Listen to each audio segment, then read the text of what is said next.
राजकुमार राजन जी बढ़िया है नेता, मेरे नजर में अच्छा है, समाज सेवी, सुबह शाम बैठते हैं, भेंट मुलाकात होता है। 25 साल से मैंने सिर्फ ड्रामा हो रहा है, आज विकास की बात हो रही है। क्या विकास हुआ सर? अरे जो हम कह रहे राजकुमार राजन जी पुराने नेता हैं, दुख सुख में गरीबों के साथ देते हैं। सुख दुख में वो हमेशा आगे रहते हैं, किसी भी गरीब का हो या कोई चीज ऐसा। जब तक स्थानीय उम्मीदवार नहीं मिलेगा, एक कर्मठ योग्यवार उम्मीदवार नहीं मिलेगा, तब तक पार्टी विजय नहीं होगी। राजकुमार राजन जी भी यहाँ पहुंचे, श्रद्धांजलि अर्पित किए, और ये लोग संकोच कर रहे थे कि ये भाई हमारे यहाँ खाएंगे कि नहीं, लेकिन ये राजकुमार राजन जी अपने मन से उनसे कहें कि नहीं भाई हमको भोजन भी ग्रहण करना। अभी अगर कांग्रेस से आते हैं तो राजकुमार राजन जी जैसे व्यक्ति को यहाँ आना चाहिए। NBC 24 देख रहे हैं आप और मैं आप सबके साथ स्वीटी शर्मा। पटना साहिब विधानसभा सीट को लेकर कांग्रेस में सियासी हलचल तेज हो गई है। विधानसभा चुनाव करीब आते ही दावेदारों की कतार लंबी हो रही है। कई नेताओं ने अपनी दावेदारी पेश कर दी, लेकिन जनता की नजरें इस बार किस पर टिकेंगी ये देखना दिलचस्प होगा। पटना साहिब सीट पर भारतीय जनता पार्टी ने लगातार अपना दबदबा बनाए रखा है।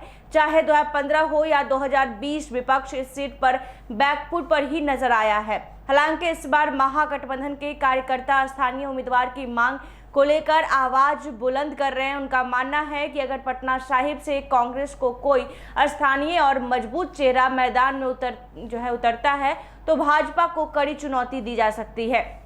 जनता के बीच जिस नाम की सबसे ज्यादा चर्चा है वो है राजकुमार राजन। पुराने कांग्रेस कार्यकर्ता के रूप में उनकी छवि जमीनी नेता की रही है और स्थानीय लोग उन्हें जनता का नेता कहकर पुकार रहे हैं। उनका कहना है कि राजकुमार राजन सुख दुख में लोगों के साथ खड़े रहते हैं और यही वजह है कि उन्हें जनता का समर्थन खुलकर मिल रहा है। हालांकि शशांक शेखर का नाम भी सामने आ रहा है और युवा नेता के रूप में उन्हें कुछ तबकों का समर्थन जरूर मिल रहा है, लेकिन स्थानीय लोग मानते हैं कि उनकी पकड़ जनता के बीच उतनी मजबूत नहीं है। यही वजह है कि राजकुमार राजन का नाम सबसे आगे दिखाई दे रहा है। अब सबकी नजरें कांग्रेस से आलाकमान पर टिकी हुई है। अंतिम टिकट किसके खाते में जाएगा ये पार्टी हाईकमान ही तय करेगा, लेकिन इतना तय है कि अगर कांग्रेस के कर्मठ उम्मीदवार को टिकट मिलता है तो पटना साहिब की सियासी जंग इस बार बेहद दिलचस्प होगी। तो आप बता दें कि बिहार विधानसभा चुनाव को लेकर सभी दावेदार जो हैं वो अपनी अपनी दावेदारी ठोकने में लगे हुए हैं। चाहे कोई भी विधानसभा क्षेत्र हो, संभावित प्रत्याशियों की जो नजरें हैं वो जनता की कामों पर टिकी हुई है। कहीं ना कहीं जनता के बीच जाकर संवाद करना, जनता के सुख दुख में साथ होना। राजकुमार राजन बाबू जी, हम लोग राजन बाबू कहते हैं। वो गरीब का बहुत अच्छा देखते हैं, दुख में आते हैं, बहुत आते हैं। तो इनके अलावा कोई कांग्रेस का नेता नहीं है? और नहीं, और तो नहीं आ रहे थे। कब से देख रहे हैं? ये तो हमारा बचपन से देख रहे हैं।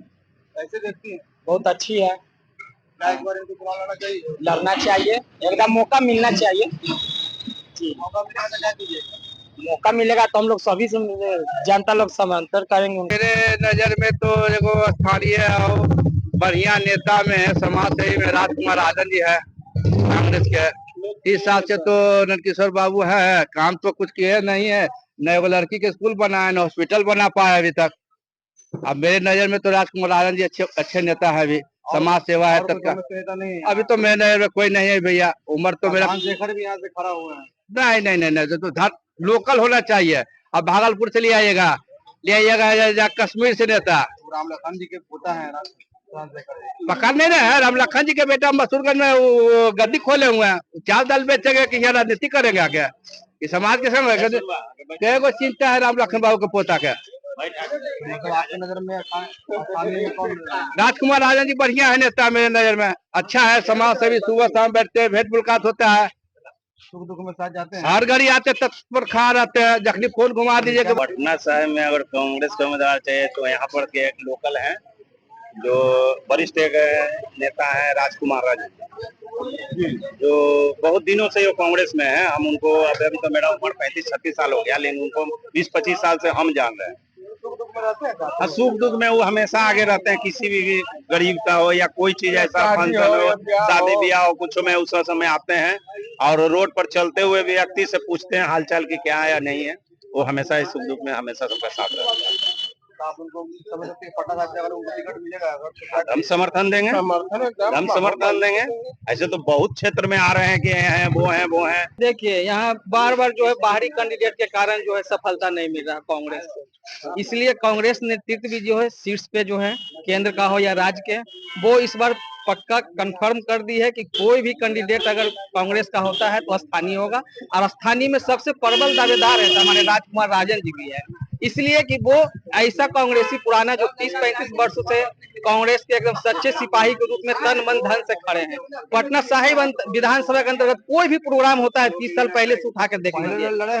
हाँ 1995 में चुनाव लड़े हैं, उसमें अलायंस नहीं था पार्टी का, तो उस समय 1995 नंदकिशोर जी को भी टिकट मिला था, लेकिन जीत मात्र 5% से हुआ था। महागठबंधन के वोट तोड़ दिया जाए। उम्मीदवार में देखा जाए तो और कोई नेता नहीं है? नहीं, और नेता है तो युवा है, शशांक है, नाम चल रहा है, चर्चा में मीडिया में है, लेकिन वो सब जो है नया नया नेता नहीं। स्थानीय उनके पूर्वज यहाँ रहते हैं, वो बाहर में पढ़ते थे, इंजीनियरिंग करते थे, जमीन से जुड़े हुए नहीं है, पैसा के दम पर चुनाव लड़ना चाहते हैं। ऐसे कैंडिडेट को यहाँ के जनता खास करके कांग्रेसी और महागठबंधन कार्यकर्ता बहिष्कार करता है, उसका 0% वोट है। नहीं, हम पार्टी के आदमी नहीं है, और हम जो बात है जो जेन्युइन वो हम रख रहे हैं आपके चैनल के सामने। ये सुख दुख हमेशा सबके साथ में आते हैं, किसी तरह का भेदभाव भी नहीं है। अभी बगल में ही एक दलित परिवार थे, उनके यहाँ विष्णुदेव राम का कोई ये डेथ कर गए थे, उनके भोज में नंदकिशोर जी को भी निमंत्रण दिया गया था, वो आए लेकिन खाना तक नहीं खाए, इसलिए दलित समझकर राजकुमार राजन जी भी यहाँ पहुंचे, श्रद्धांजलि अर्पित किए, और ये लोग संकोच कर रहे थे कि ये भाई हमारे यहाँ खाएंगे कि नहीं, लेकिन ये राजकुमार राजन जी अपने मन से उनसे कहें कि नहीं भाई हमको भोजन भी ग्रहण करना है। हाँ एकदम बिल्कुल, भाजपा का तो जाति पाति नहीं करेंगे, यही तो इसका हथियार है। जात पात और धर्म के नाम पर चुनाव लड़ना है और वोट लेना है। आज तक सुने हैं सत्ता पक्ष कहीं बिहार बंद करता है? नहीं, ये बंद करके अपने आप को मन की ये मतलब जान रहे हैं, मतलब पूरी तरह से हताश निराश हो गए हैं। बिहार बंद था, कहीं सफलता मिला इनको? आरजेडी से भी ज्यादा कुकर्म करके बैठे हुए, डिलीवरी होने के लिए महिला जा रही उसको नहीं जाने दिया है, दुकान में लूटपाट किए हैं, वही बीजेपी का समर्थक उसके दुकान को लूट लिया है। और बात करते हैं सत्ता में आने का, राजेश वार्ड। सबसे पहले तो कांग्रेस 2 बार पिछले बार से स्थानीय उम्मीदवार ना देके हार का मुंह चख चुकी है। आरजेडी भी इससे पहले एक अच्छा उम्मीदवार संतोष कुमार कुशवाहा दी और वो विजय होते होते रह गए। तो जब तक स्थानीय उम्मीदवार नहीं मिलेगा, एक कर्मठ योग्यवार उम्मीदवार नहीं मिलेगा, तब तक पार्टी विजय नहीं होगी। तो भाई बहुत सारे नाम सुनते हैं, कोई मनोज जी है, कोई राजकुमार राजन, बहुत ऐसे नेता, लेकिन व्यक्ति योग्य होना चाहिए, कर्मठ होना चाहिए और वरिष्ठ होना चाहिए।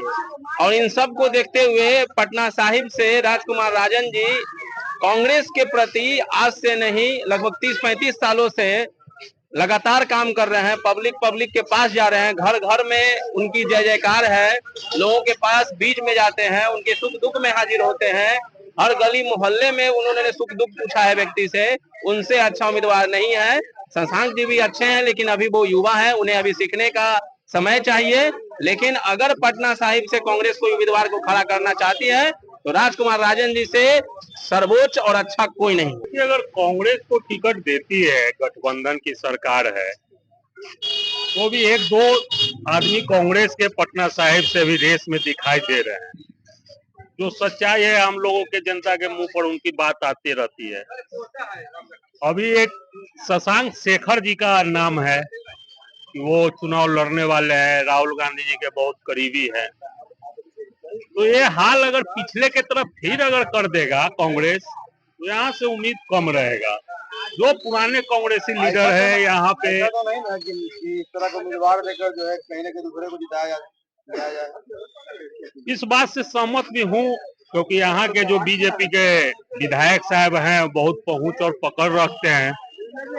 हो सकता है, लेकिन ऐसा इस बार नहीं होने वाला है, क्योंकि राहुल गांधी बहुत नजरों से गड़ाए हुए इस बिहार चुनाव पे। और ये पटना साहिब का उम्मीदवार राजकुमार राजन जी जैसे व्यक्तित्व को अगर मिलता है तो क्षेत्र का बहुत भला हो। जैसे हमारे विधायक अभी नंदकिशोर यादव जी हैं, 25 साल से मैंने सिर्फ ड्रामा हो रहा है। आज विकास की बात हो रही है। क्या विकास हुआ सर? अरे पुल पुलिया क्या लालू यादव की सरकार थी उस समय पुल पुलिया का योजना बंद था? आज जिस समय आप एक घर में 5 बेटा है, 10 बेटा हो जाता है तो उसका क्या डेवलपमेंट होता है कि नहीं होता। आज जो भी सिटी क्षेत्र का कुछ भी अगर विकास मानते हैं, मैं नंदकिशोर जी का नहीं मानता हूं, गुरुद्वारा श्री गुरु गोविंद सिंह के जन्मस्थली रहने के कारण ये सिटी क्षेत्र का अगर कुछ विकास हुआ है तो वो है गुरुद्वारा और गुरुबाग। नहीं तो आज देख लीजिए मालसलामी में ओपी साहब भवन बन गया टेम्पो स्टैंड को तोड़ के, किस जनता का विकास हो गया। ये गुरुद्वारा सिख धर्म वाले के लिए वो ये हो गया, गरीब लोग क्या करेगा, बड़े लोगों के लिए बना दिया है बिहार सरकार। तो ये लोग कॉमेडी कर रहे हैं विधायक जी, अपना वोट मिल जाता है। मेरा सवाल उम्मीदवार के रूप में अगर देखें तो किसको देखते हैं? अभी अगर कांग्रेस से आते हैं तो राजकुमार राजन जी जैसे व्यक्ति को यहाँ आना चाहिए। अरे जो हम कह रहे राजकुमार राजन जी पुराने नेता हैं, दुख सुख में गरीबों के साथ देते हैं, किसी गरीब गुरबा के बच्चे के शादी में मदद भी करते हैं और हर सुख दुख में साथ देते हैं। और यहाँ स्कूल बनाने का काम वो कर रहे हैं, प्रयास में लगे हुए हैं। बाकी राजकुमार राजन जी कब से यहाँ देख रहे हैं आप? हम तो देख रहे हैं, लगता है 50 साल से देख रहे हैं। मेरा उम्र 55 साल है। कांग्रेस का नेता और कोई नहीं है पटना साहिब? अरे यार कहाँ है भाई, तब ना हम बोल रहे हैं, ये इनका लिए कर्मठ नेता कहाँ है? ये तो एकदम भागीदारी है कांग्रेस का। तो क्या करते हैं कांग्रेस टिकट इनको? अरे एकदम दीजिए, जीत कर विजय बना देंगे, समर्थन कीजिएगा एकदम पूरे तन मन से। क्या नाम है?